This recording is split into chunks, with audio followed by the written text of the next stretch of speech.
Hey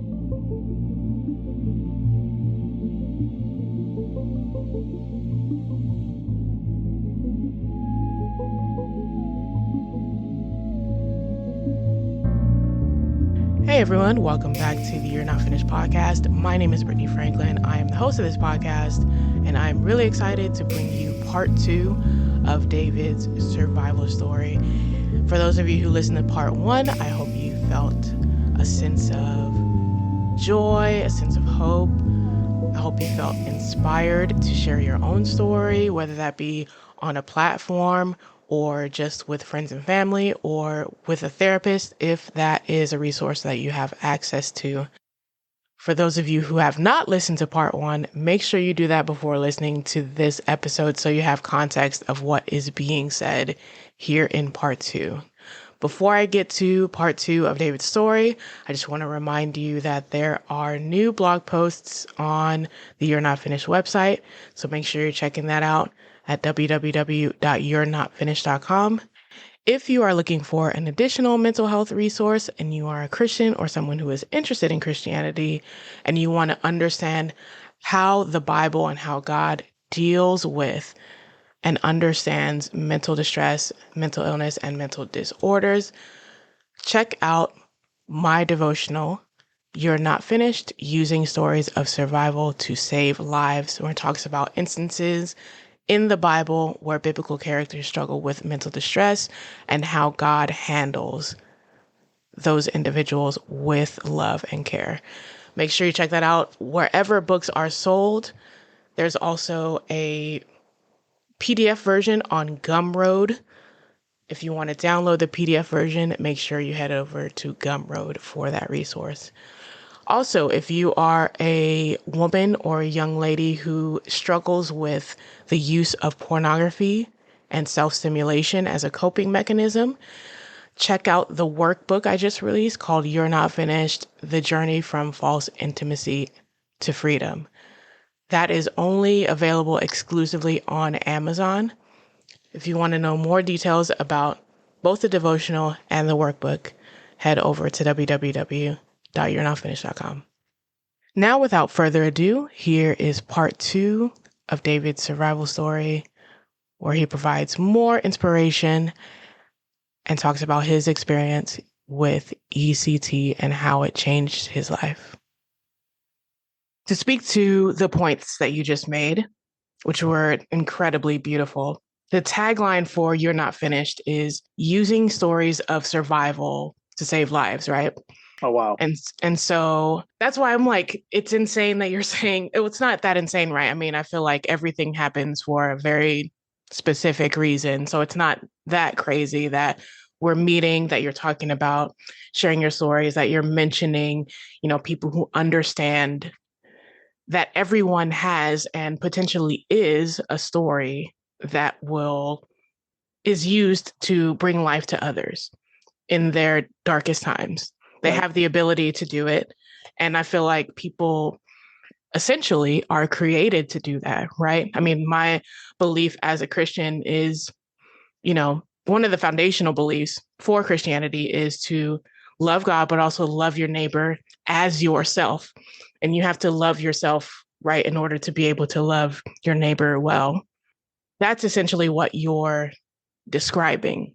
Loving, neighborly love in the form of little small things that you can do that have a really large impact, essentially, right? 1,000%. And yes. And I think there are more sophisticated, complicated, bigger to a certain degree, aspects, avenues, ways, methodologies of suicide prevention. Yes. Which is great. That's fine. Yeah, we need that. That's just not my lane. Correct. No, because because it goes back exactly, Brittany, to exactly what you were sharing at the beginning of this incredible experience with you.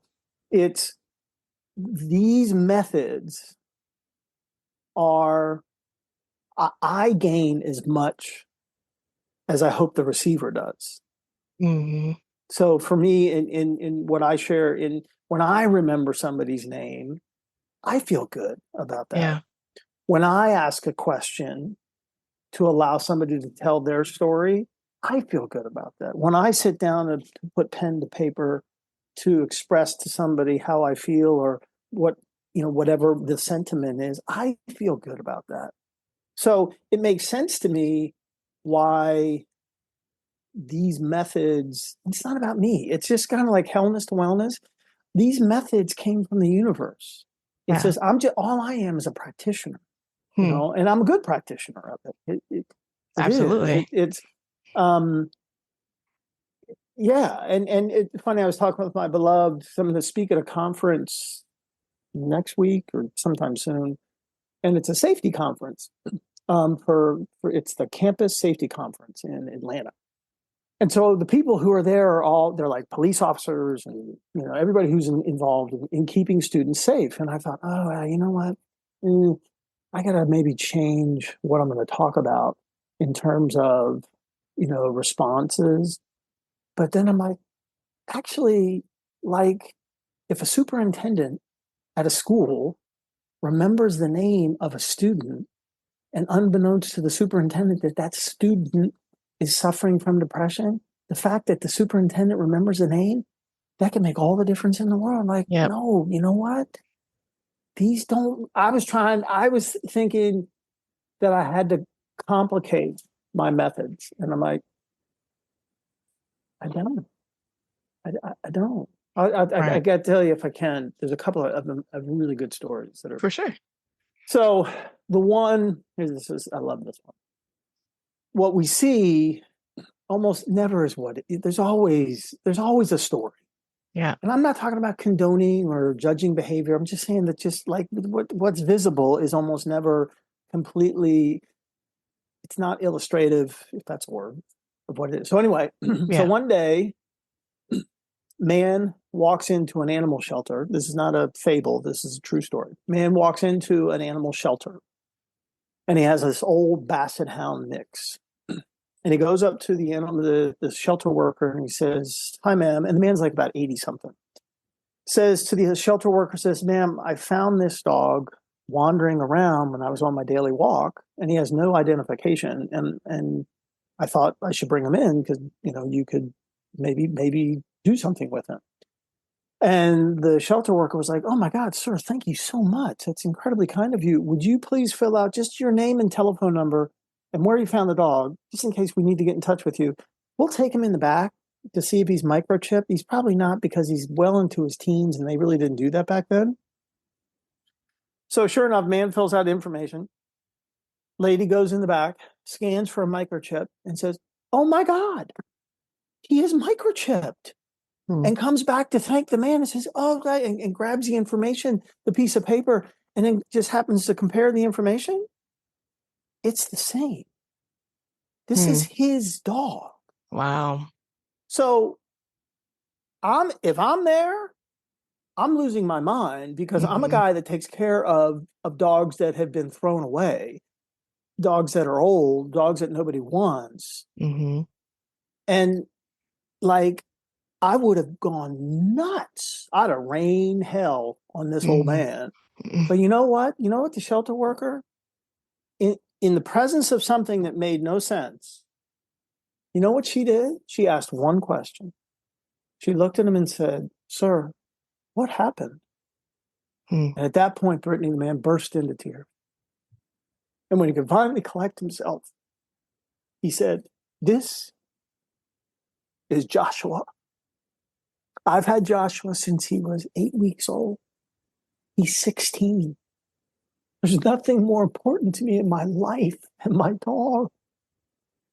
But I'm dying and I'm going in to a medical facility tomorrow." And I had begged and I pleaded and I offered to pay if they would please let me bring Joshua. And they said, "No, no, no." And I thought, if I brought him here and I told you the truth, that you would put him to sleep right away. And I know that Joshua still has time left. Yeah. And in that moment, because of the question that she asked, she looked at the man and said, "Sir, there's a sanctuary down the hill, and they take in old animals. Maybe they have room." for one more. And the only reason that amazing Joshua got to live the last 18 months of his life at our sanctuary is because one person asked one question. Mm. That's it. Removing all assumptions and judgment, because there's always, like you said, there's always a backstory. Exactly. There's probably several backstories, you know what I mean? And so that is amazing. Now, let me tell you another story about an expression. So I do a lot of work with the Army, and it makes me so happy because my eldest brother, my dad, 42 years in uniform, enlisted, became a 2-star general. He's my guy. Mm-hmm. I love that man. I love that man. Every day, message on my phone. And then I talk to him every night. Mm-hmm. So I'm working with a command, and it's led by the battalion commander, is Lieutenant Colonel Daniel Tross. And so I finish my brief. In the Army, it's called a brief. A talk is called a brief. Even though it's an hour, it's still a brief. Mm-hmm. So he says, David, would you please come to my office? I said, absolutely, sir. No problem at all. So I go to the office, and he said, David, your talk meant the world to me. And he said, David, it breaks my heart what happened to you at the hands of a Boy Scout leader, because I became an Eagle Scout. And my Eagle Scout, being an Eagle Scout, was one of the most fundamental and foundational things in my life. I never had a bad day in the Boy Scouts. And for you to have suffered,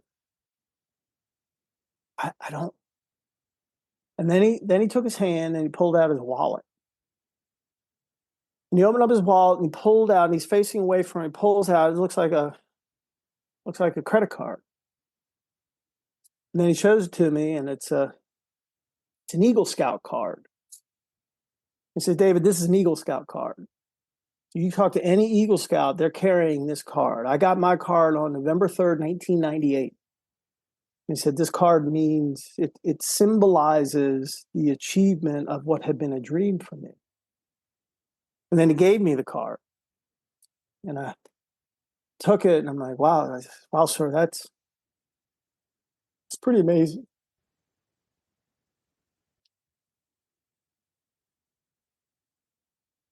And I went to give it back. And he said, no, you keep it. You've earned it. And so I now carry this extraordinary man's card because he wanted to do something to help heal that maybe unhealable pain. Mm.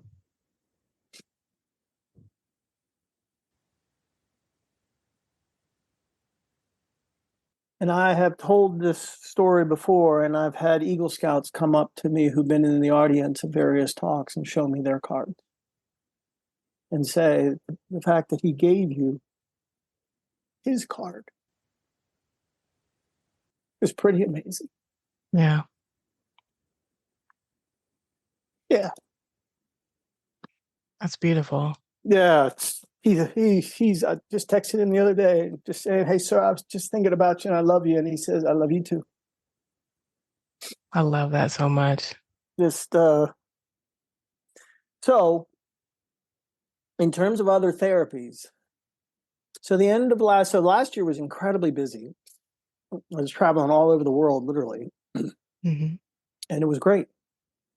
And during that time, I would see my therapist and take my meds every day. And when I was in town, do my support group. So doing all my stuff. And yet, the end of the year, I fell into a depression, maybe the worst I'd ever had in my life. Along with it came thoughts of suicide.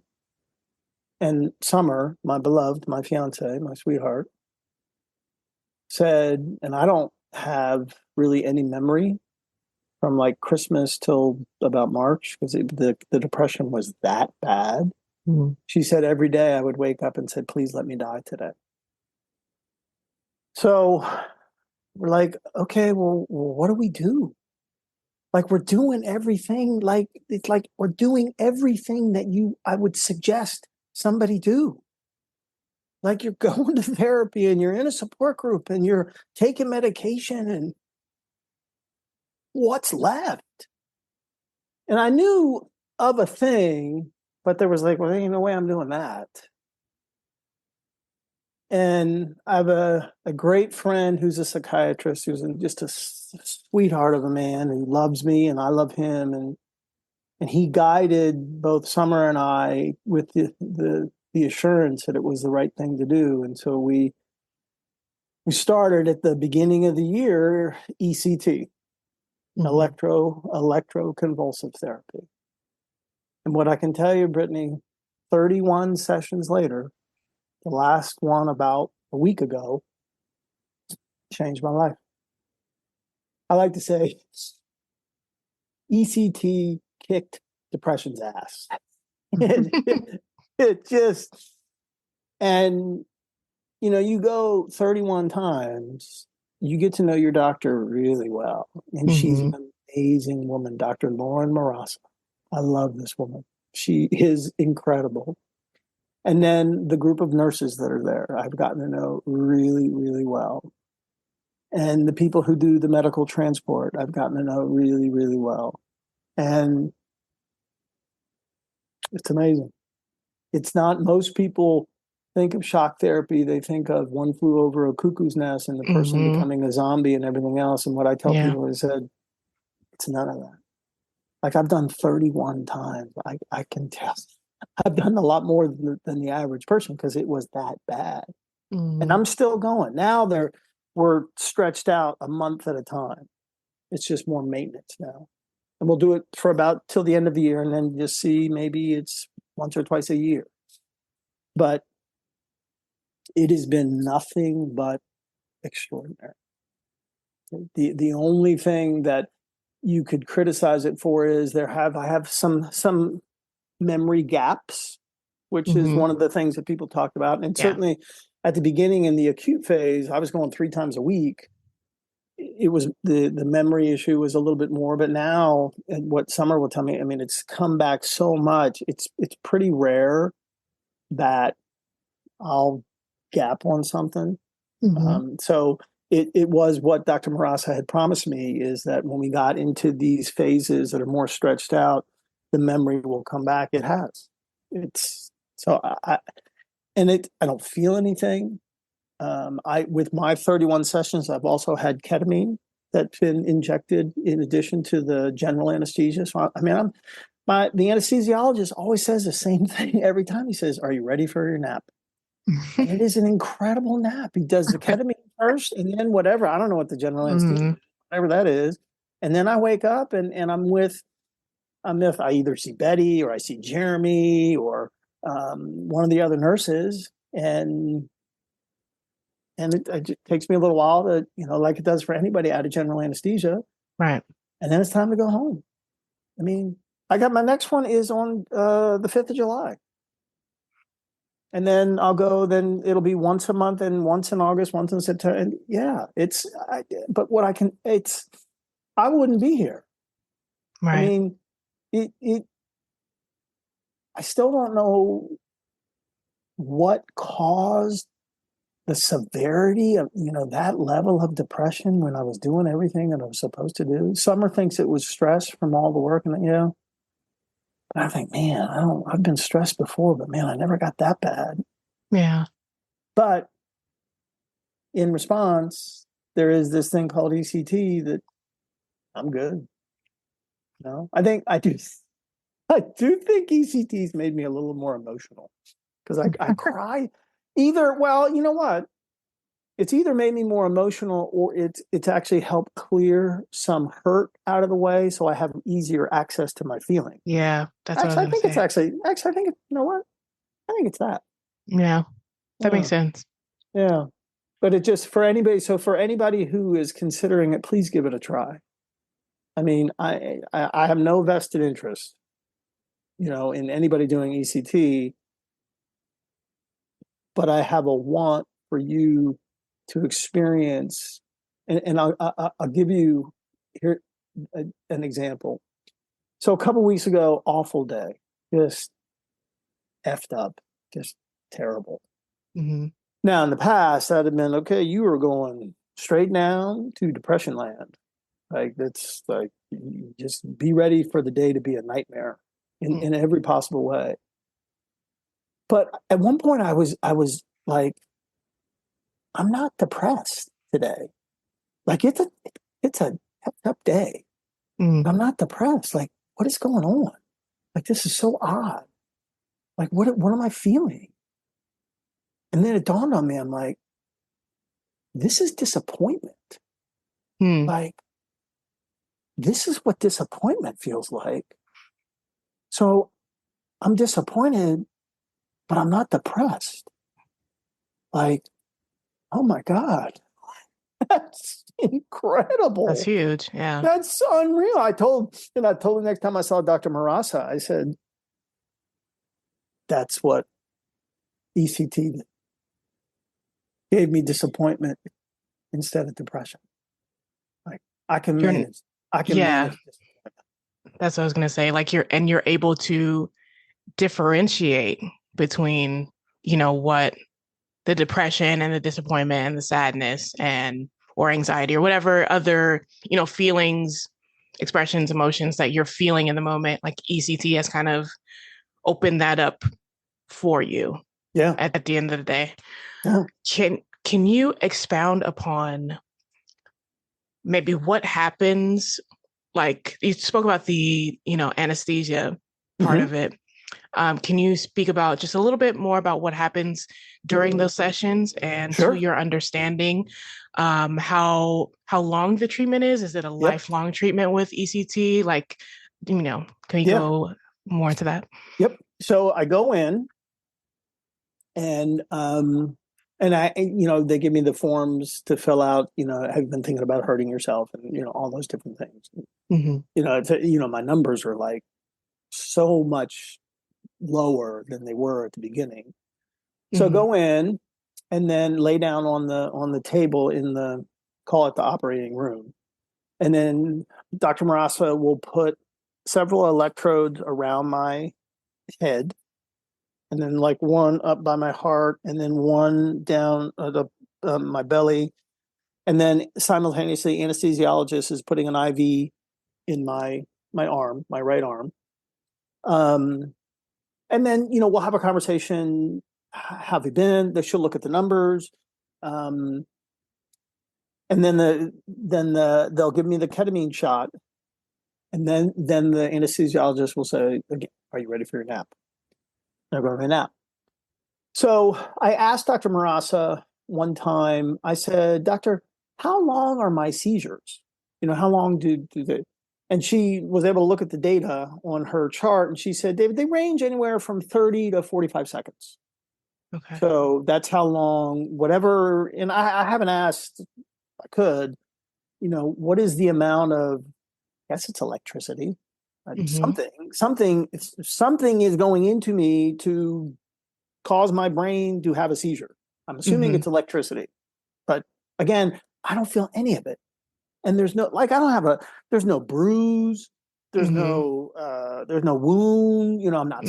sore, nothing. Yeah. Um, It's probably a minimal amount of electricity, I would yeah. imagine as well. So it's 30 to 45 seconds. And then I go, then I'm into recovery. And of course, when I first wake up, it's groggy and, all of that. It takes probably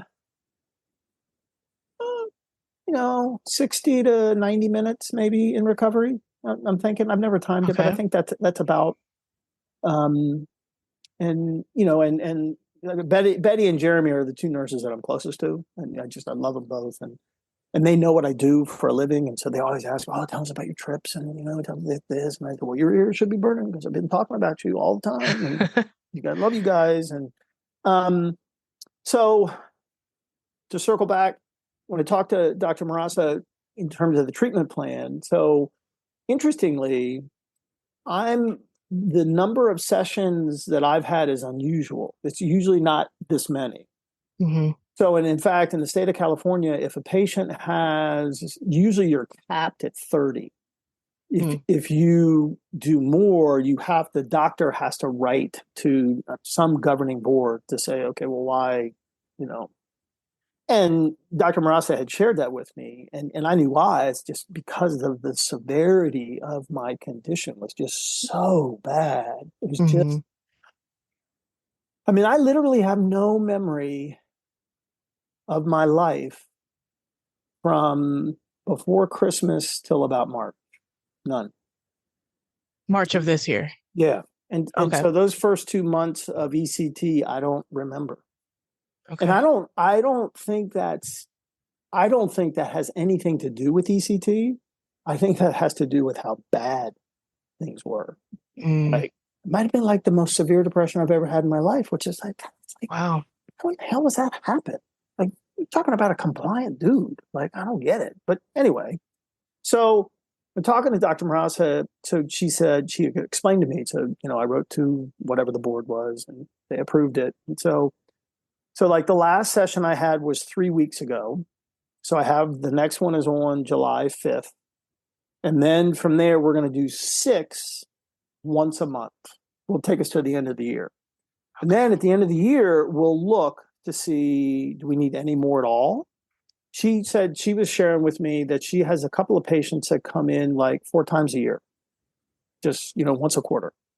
Mm-hmm. And I was like, I'll come in. You can tell me I'll come in whenever you want. I am I'm totally fine. I mean, Mm-hmm. I've had no negative side effects. A little bit of memory void. It's so minimal now, especially again as we're distanced on the, Yeah. but nothing from the ketamine, nothing from the anesthesia. I don't, it's not, I don't, I'm not dizzy. I'm not confused. My vision hasn't changed. I mean, I'm trying to think anything that people would worry that with all of those seizures that maybe something would happen. There's been nothing. Right. I just, I'm a little more emotional than I used to be, I think. And I actually think just because you have the beautiful space you've allowed me to be in, gave me the space of the revelation. I actually think some hurt got moved as a result of the ECT to give me greater access to my own feelings. I think that's why I'm quicker to cry. Yeah. I mean, when you experience trauma at a young age, and I've spoken about this before in older podcast episodes, it happens before your brain is fully formed, and your Right. brain starts to form with that trauma at the forefront, and it changes the Oh, trajectory of right. who you're supposed to become. Oh my So God, you're so right. I never thought about that. yeah, so it's like if Oh my people really God. need to understand like how serious trauma happening before your brain is fully developed to even understand, especially if you don't have the safe space or the capacity or the resources to even deal with that trauma, if you can't tell people what happened to you, you know what I mean? If your environment doesn't allow you the space to begin healing at that age and dealing with it properly, Exactly. it'll tear you up, you know what I mean? And you have to, so I understand, where you're at with ECT and how that has potentially unlocked your ability to be able to be more expressive at the end of the day. So I got to give you this quote about trauma. You will Mm-hmm. love this. Woman by the name of Jane Levy. It is just, all right. Here it is. It's so because you're so brilliant. This quote goes perfectly with what you just said. So here's what Jane Levy says. Trauma fractures comprehension like a pebble shatters a windshield. Hmm. The wound at the site of impact spreads across the field of vision, obscuring reality and challenging beliefs. Wow. Bingo. That's huge. Yep. It is. And Spot on. if you look at, and then definition, Cambridge Dictionary, severe and lasting emotional shock and pain caused by an extremely upsetting experience. Mm-hmm. Yeah. Okay, those two things, that quote, that definition, good Lord. Yeah, Well, yeah, that's going to mess you up. absolutely. Makes Yeah. perfect sense. Yeah. And then you hold that in for all those years, Yep. especially if, like, to your point, your brilliant point that, when it happens at that young age. Yeah. Good girl. Oh my gosh. Yeah. It changes your, I mean, just because you have the ability to cope with something well, right? I mean, people develop the ability to carry a weight, right? But that doesn't mean they were born to carry it. That doesn't mean that they're Right. supposed to carry it. That doesn't mean, like, there's so many things that manifest from trauma that happens in childhood and stuff like that. Like, being overweight for me personally, like I'm actually, no, I've lost a pretty good amount of weight. I don't know how much yet. I'm intentionally not weighing myself till I get to my proper weight, or the weight that I want to get to, I should say. But like, I like the way you clarified that, by the way. yeah, I was like, let me clarify because I know, No, I really like that. um, but yeah, I mean, it manifests through weight gain or weight loss. It manifests through addictive behaviors. It manifests through so many ways in which people use to cope. You know what I mean? And so, or people just hide behind it. They get busy with work. You know what I mean? They invest their time and their attention into relationships with other people. You know what I mean? They avoid, you know what I Right. mean, and compartmentalize and stuff like that if they don't deal with it properly. And so, Yeah, and yeah. I'm thinking just that, like in this instant, what you just said, the reality and the truth and the power of what you had just said. So here, what happens to me at 12 years old in the developing mind, there could be this whole other bonus benefit of ECT for me at 60 Mm-hmm. that, yeah, wow, that's incredible. Yeah. I'll be damned. That is the wow. You're the first person that I have spoken to that has used ECT as a treatment option, Mm. because I think there's stigma in mental health anyway, but I think there's additional stigma surrounding that treatment method. Oh, And absolutely. so Yes, there is. I'm really glad that you're bringing clarity to it. You know what I mean? And it's important to provide people with every single option that they possibly have in order to get to their optimal health and It, well-being. yeah, and I get the hesitation, I get the fear and everything else because if on the surface, it's shock therapy. Like Mm-hmm. you're going to cause me to have a seizure. And interestingly, my beloved niece has epilepsy and has Mm. suffered from seizures, and so that's my whole relationship with seizures. And then kind of interesting now if you look at it. I mean, my beloved niece has had far more seizures than I have, but it's just interesting. Her uncle, like, goes and has the seizures induced. Mm. But it is, and from what I understand, just I'll add one other thing empirically from a data and result standpoint, not just with me, but just in a much larger group of people, the the effective rate as a treatment option for ECT is incredibly high. Like Mm. it's stupid high. Mm-hmm. I want to say, I don't want to misquote because I don't, but it is really, Sure. really high. It's really high. Mm-hmm. I mean, it is, but there is the hesitation, which you could understand. You know, 100%. you Yeah. think you're like going to wake up and like, oh, you're going to feel like zapped or you're going to be a zombie or none of that's, I Mm-hmm. haven't had that.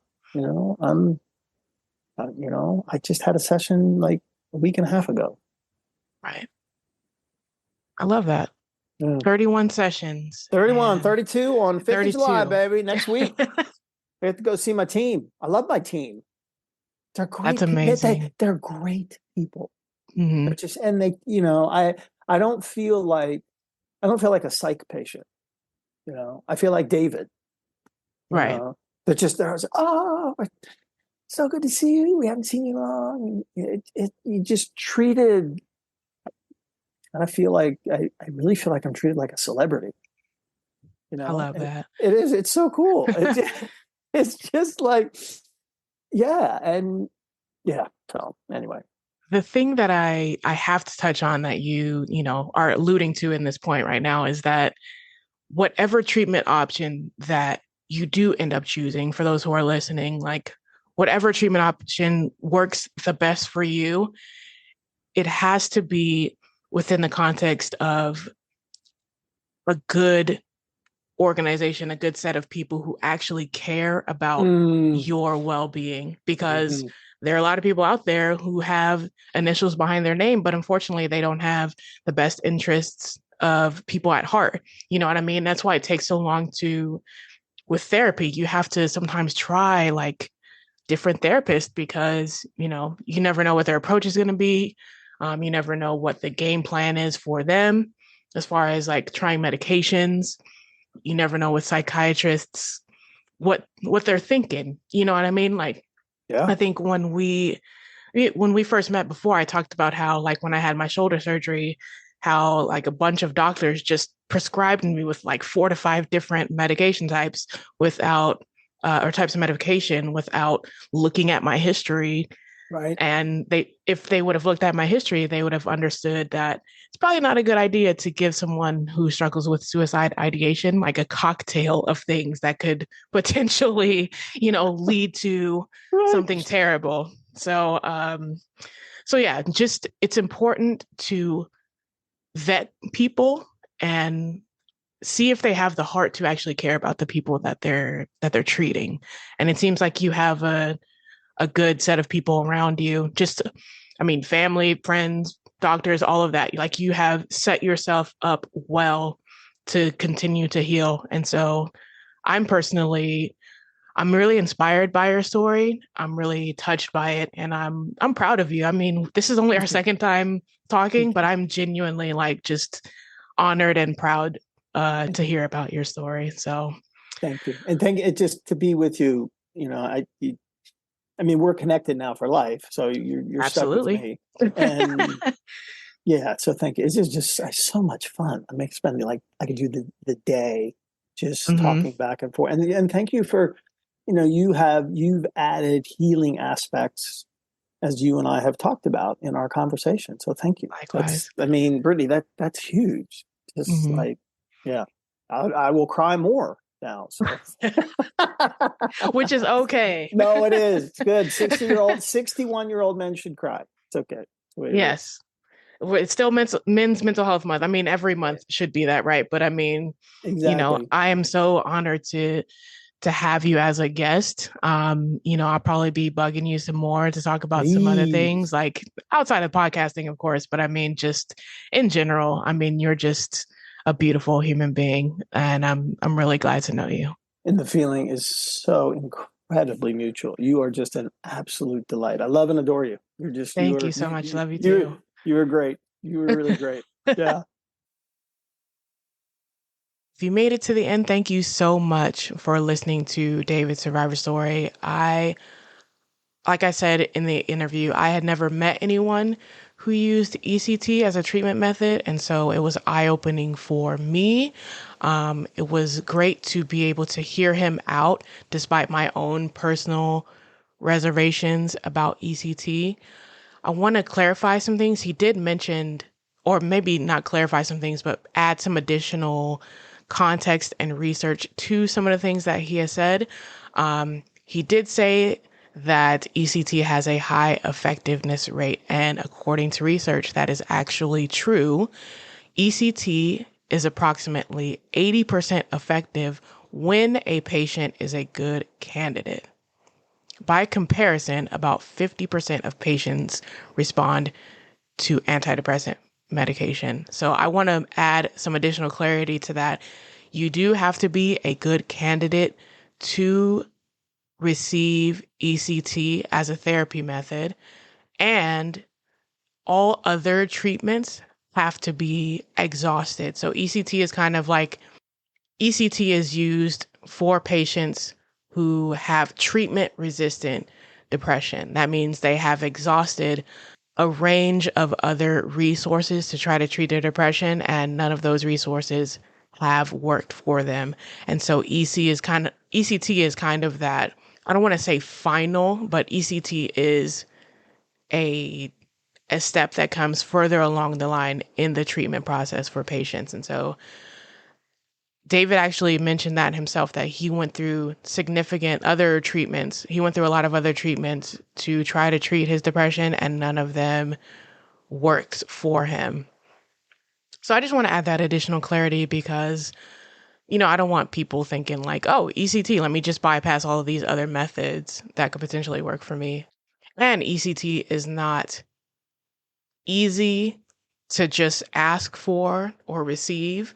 And again, as I mentioned, in order to receive ECT or any treatment option, you want to make sure that the people who are using this treatment option actually care about your healing, your wellness, your well-being. And they aren't just trying things to keep you sick and to keep you unwell. So it's important that the team, whatever team that you end up finding, whatever team that you end up receiving treatment from, whatever therapist, whatever psychologist, whatever psychiatrist, that they actually genuinely care about your well-being. If you're a Christian who's receiving therapy, you want to make sure that that mental health professional understands that your faith is important to you, which would mean getting a Christian therapist more often than not. But there are other therapists who are not Christian, in my experience, who have understood that aspect of my life and why that is important. So just to make sure that you align yourself in all aspects, not just with mental health treatment. It's important for you to align yourself with people who understand your values, who won't undermine your beliefs, especially if you're a Christian, and who care about the trajectory of your future and your well-being. So I just wanted to add some clarity to that. But in addition to that clarity, I just wanted to say I really enjoyed my time with David, both times, of us getting to know each other and us doing the podcast episode, because I got to learn about something that I myself had reservations about, that I maybe had some kind of stigma towards just out of my own ignorance. So I think it's important to meet and listen to people who have different experiences than you, so that you have a greater understanding of people who share different worldviews and maybe can have more compassion towards them. Because ignorance doesn't lead to much understanding. Closing yourself off doesn't lead to compassion and care for other people outside of your circle or sphere of influence. And so I'm really thankful for this interview. I hope to continue, obviously, my relationship with David, but also meet additional people who have tried different methods of treating mental illness and mental disorders. So if that is you and you want to share your story here on the You're Not Finished podcast, make sure you send me an email to Brittany@you'renotfinished.com. If you want to share your story in written form on the website and you want to remain anonymous, that is an option as well. Make sure you email me again at Brittany@you'renotfinished.com. I mentioned my 2 resources that I have available. I will be talking more about the workbook on the next podcast episode, so make sure you stay tuned for that. But in the meantime, thank you so much for listening to this episode of the You're Not Finished podcast. Hope you guys have a great day and finish well. Bye.